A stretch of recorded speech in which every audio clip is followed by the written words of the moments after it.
Hello students, आज हम बात करेंगे कैपेसिटर के ऊपर कैपेसिटर के क्वेश्चन, जिसमें स्टेडी स्टेट के क्वेश्चंस बहुत बार पूछे जाते हैं। तो उसके ऊपर हम क्वेश्चन देखेंगे। जो मैंने भी क्वेश्चन लिया है वो GMAIN SIFT 12 का 2022 का क्वेश्चन है। अब क्वेश्चन अगर हम पढ़ें तो एज शोन इन फिगर दिया हुआ है कि स्टेडी स्टेट में कैपेसिटर के अंदर कितना चार्ज स्टोर होगा। तो हमारे पास क्वेश्चन है कि हमें फाइंड करना है चार्ज। अगर हम बात करें कैपेसिटर के लिए तो चार्ज के लिए फॉर्मूला मिलता है हमें Q = CV। अब क्वेश्चन में हमें C की वैल्यू गिवन है, C = 1.1 माइक्रोफेराड। अगर हम क्वेश्चन का यूज़ करके वोल्टेज कैलकुलेट कर लें कि कैपेसिटर का कितना वोल्टेज है तो हम चार्ज कैलकुलेट कर सकते हैं। ठीक है, अब बात आती है कि हम वोल्टेज कैलकुलेट करें तो कैसे। तो एक और चीज़, क्वेश्चन में जब भी हमें स्टेडी स्टेट दिया होगा उस कंडीशन हमें ध्यान रखना है कि जो हमारा जो कैपेसिटर होता है वो एज अ ओपन सर्किट की तरह हमें ट्रीट करना है।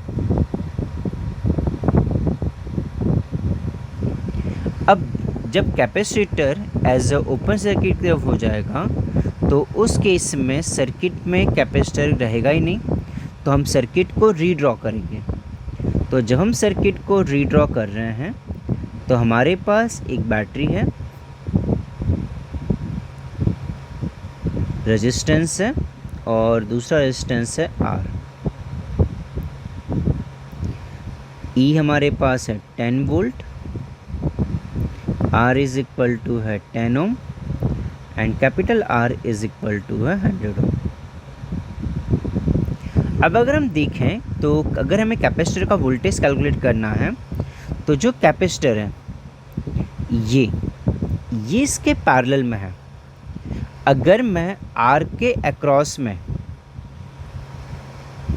कितना वोल्टेज है वो अगर हम कैलकुलेट कर लें तो हम वही सेम वोल्टेज हमें कैपेसिटर के अक्रॉस में भी होगा। अब रेजिस्टेंस के अक्रॉस में वोल्टेज कैलकुलेट करने के लिए V = होता है IR। अब इसके लिए मुझे सबसे पहली चीज़ जो है इस सर्किट में कितना करंट फ्लो हो रहा है वो मैं कैलकुलेट कर लूँ तो मुझे V = IR से इसका वोल्टेज मिल जाएगा। तो अगर हम बात करें करंट की तो करंट का फॉर्मूला I = V/R होता है। तो यहाँ V क्या आपका E upon total register circuit में R + R। तो E = 10 है, R = 10 + 100 जो कि हुआ हमारा 10 / 110, सो 1/11 एम्पियर। हमें करंट मिल गया, अब हमें चाहिए वोल्टेज। सो V = IR से हम वोल्टेज कैलकुलेट कर लेते हैं। तो I = 1/11 एंड ये हमारे पास है 100 जो कि हुआ 100/11 वोल्ट। तो वोल्टेज मिल गया हमें। अब हमें चाहिए चार्ज। सो Q = होता है CV। तो C हमारे पास है 1.1 माइक्रो मतलब 10⁻⁻6 इनटू V की वैल्यू हमारे पास है 100 / 11।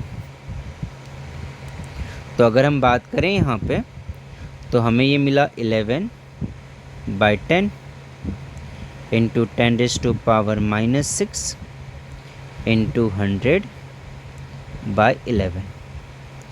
ये दोनों कैंसिल हो गए, 0 से 0 कैंसिल। ये मिला हमें 10 इंटू 10⁻⁻6 कूलम। अब क्वेश्चन में देखो आपको जो आंसर है -6 में ही चाहिए और आपका आंसर ये आया है। ठीक है, आई होप कि आप सबको ये क्वेश्चन समझ में आ गया होगा।